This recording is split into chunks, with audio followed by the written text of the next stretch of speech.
Assalamualaikum warahmatullahi wabarakatuh. Selamat pagi, salam sejahtera untuk kita semua. Apa kabar anak-anak? Semoga semuanya sehat semuanya ya. Jangan lupa tetap menjaga kesehatan, yaitu cuci tangan, pakai masker, dan menjaga jarak. Minggu sebelumnya kita sudah membahas mengenai administrasi kepegawaian, yaitu mulai dari prinsip, kegiatan, fungsi, asas-asas sampai dengan bentuk ya kepegawaian. Nah, untuk minggu ini kita mempelajari mengenai regulasi kepegawaian sudah, dan minggu ini kita masuk ke dalam peraturan ketenagakerjaan. Oke, nanti Ibu akan berikan beberapa slide, bisa kalian pelajari ya untuk materinya. Apa sih itu peraturan ketenagakerjaan? Yaitu yang berhubungan dengan upah ya, tentang kesehatan dan lain sebagainya. Oke, inilah materi, yaitu kita pertemuan keempat ya. Kita pertemuan keempat membahas mengenai peraturan ketenagakerjaan. Semoga kalian bisa membuka file yang Ibu share ya, biar kalian tuh tidak ketinggalan ya dengan materi-materi yang sudah Ibu berikan.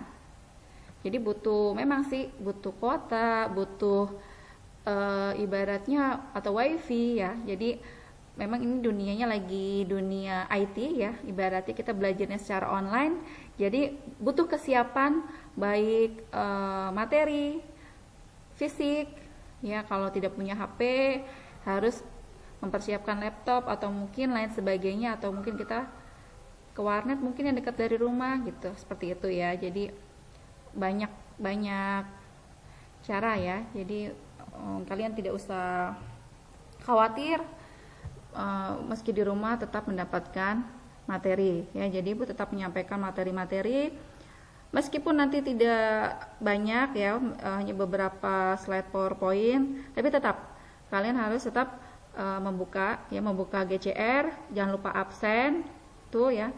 Absen kalian tetap kalian harus klik hadir. Itu merupakan bagian dari tanggung jawab kalian sebagai siswa. Meskipun kalian tidak hadir di sekolah, tapi kalian sudah hadir di forum, ibaratnya di aplikasi seperti itu ya. Jadi tetap menjaga protokol kesehatan ya. Jadi tetap jangan lupa mandi pagi ya, itu kita biar sehat selalu, dan olahraga ya, jangan lupa olahraga. Nah, ini materi kita hari ini yaitu mengenai peraturan ketenagakerjaan. Masih ingat kan nama Ibu ya, Ibu Tarni.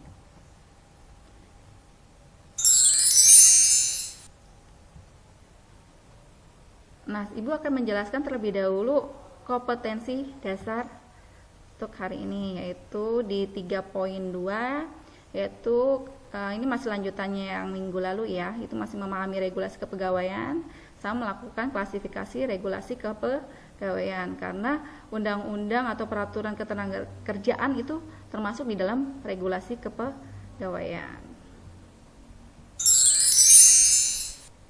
Lanjut, Ibu akan menjelaskan mengenai tujuan pembelajaran, yaitu yang pertama, setelah mempelajari materi ini diharapkan peserta didik mampu mengetahui ya. Jadi kalian tahu apa itu sih regulasi ya. Kemarin sudah Ibu jelaskan di pertemuan sebelumnya ya, atau materi sebelumnya ya, dengan santun ya. Setelah itu kalian diharapkan mampu mengetahui peraturan ketenagakerjaan dengan bertanggung jawab. Nah, di sini ada beberapa peraturan ketenagakerjaan kalian bisa pelajari.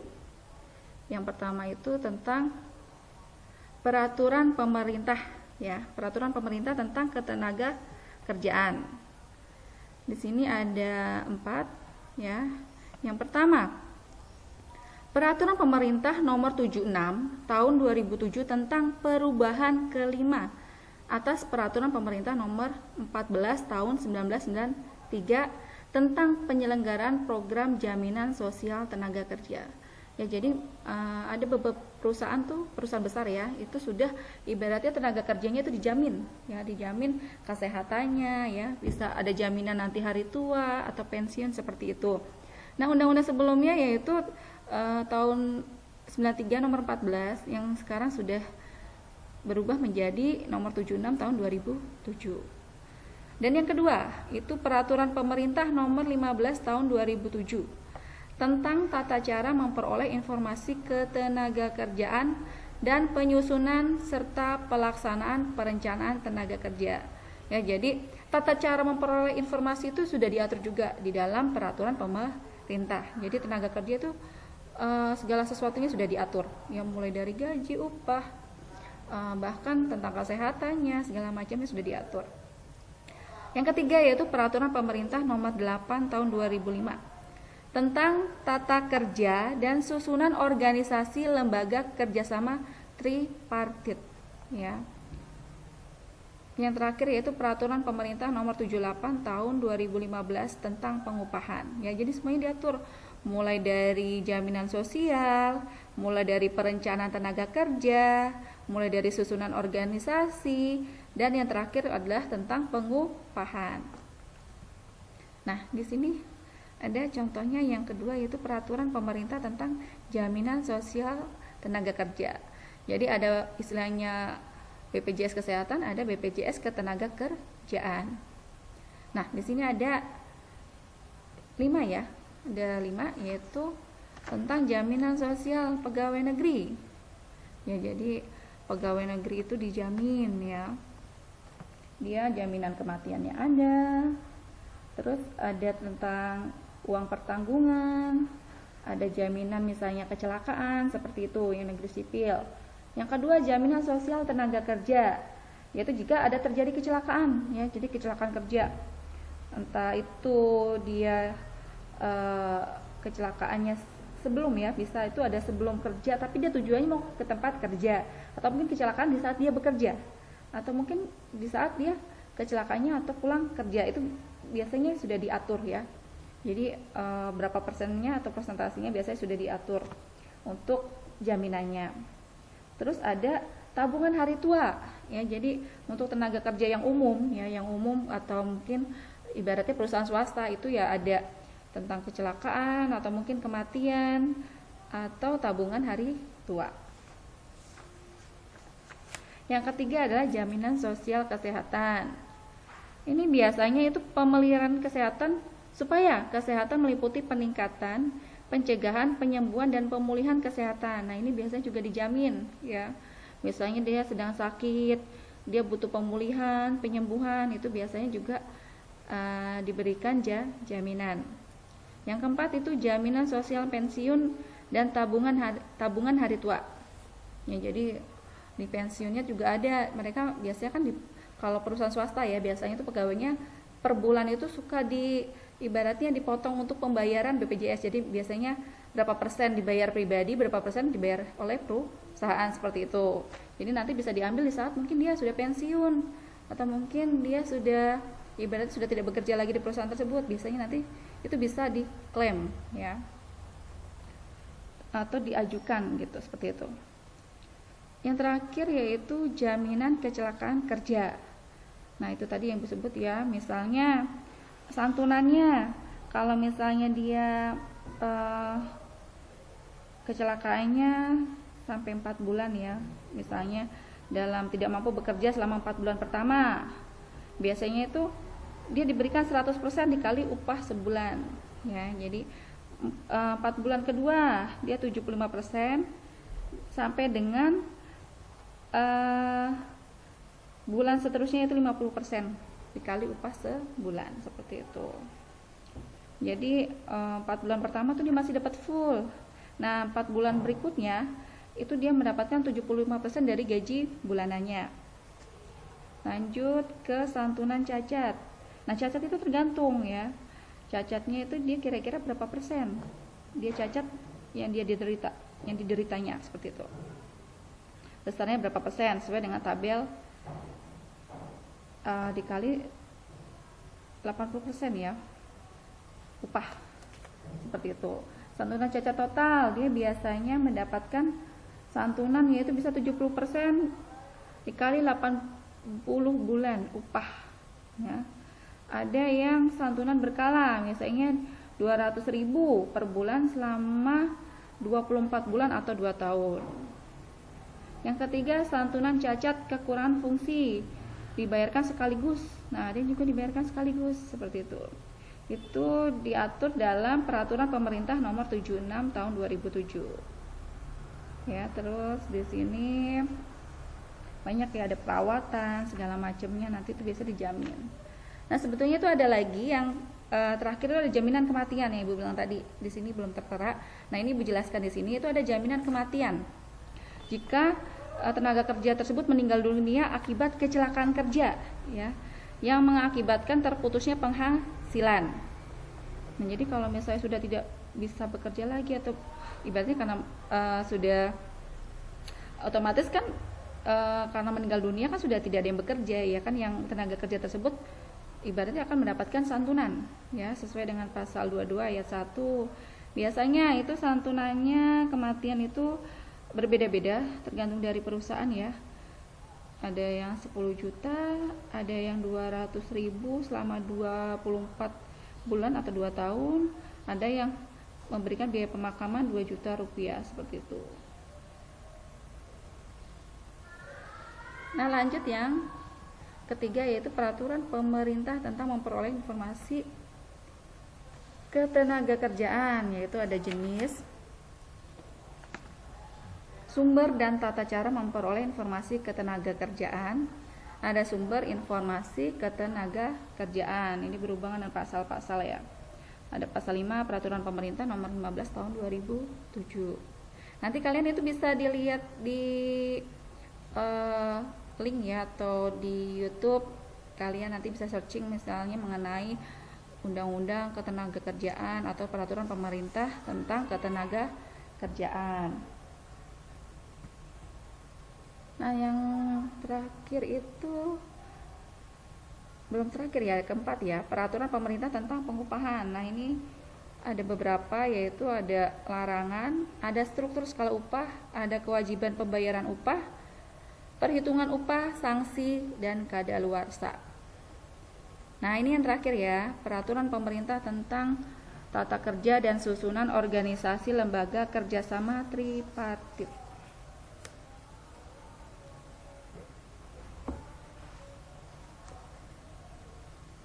Nah, lembaga kerja tripartit tuh disebut tripartit yaitu forum komunikasi ya.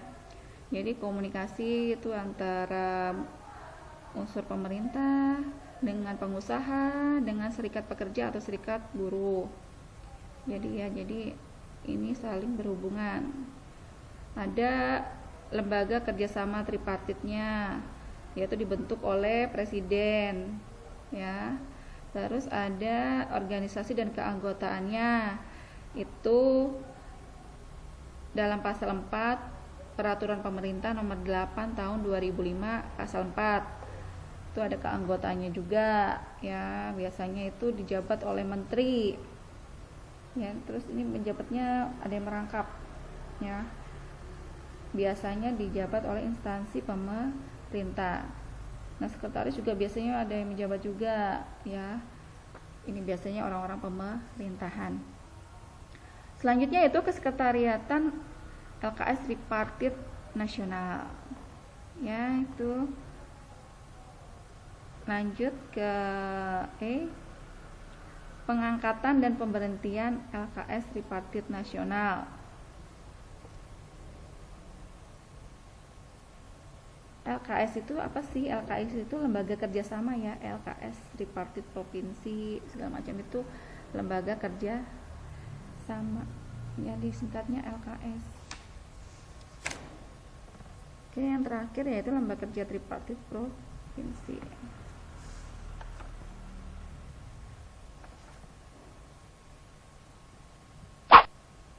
Nah, di sini setelah kalian mempelajari materi hari ini tentang peraturan ketenaga kerjaan ya, yang ada beberapa yang telah diatur dalam peraturan pemerintah, ada tugas mandiri, yaitu Tenaga kerja yang meninggal dunia bukan akibat kecelakaan kerja akan mengakibatkan terputusnya penghasilan dan sangat berpengaruh pada kehidupan sosial ekonomi bagi keluarga yang ditinggalkan.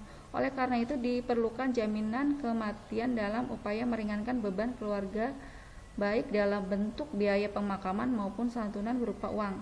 Jelaskan jaminan apa saja yang diperoleh keluarga tersebut. Nah, ini meninggalnya bukan karena kecelakaan kerja ya, di luar kecelakaan kerja. Nah, kalian kerjakan tugas mandiri tersebut ya, Ibu tunggu.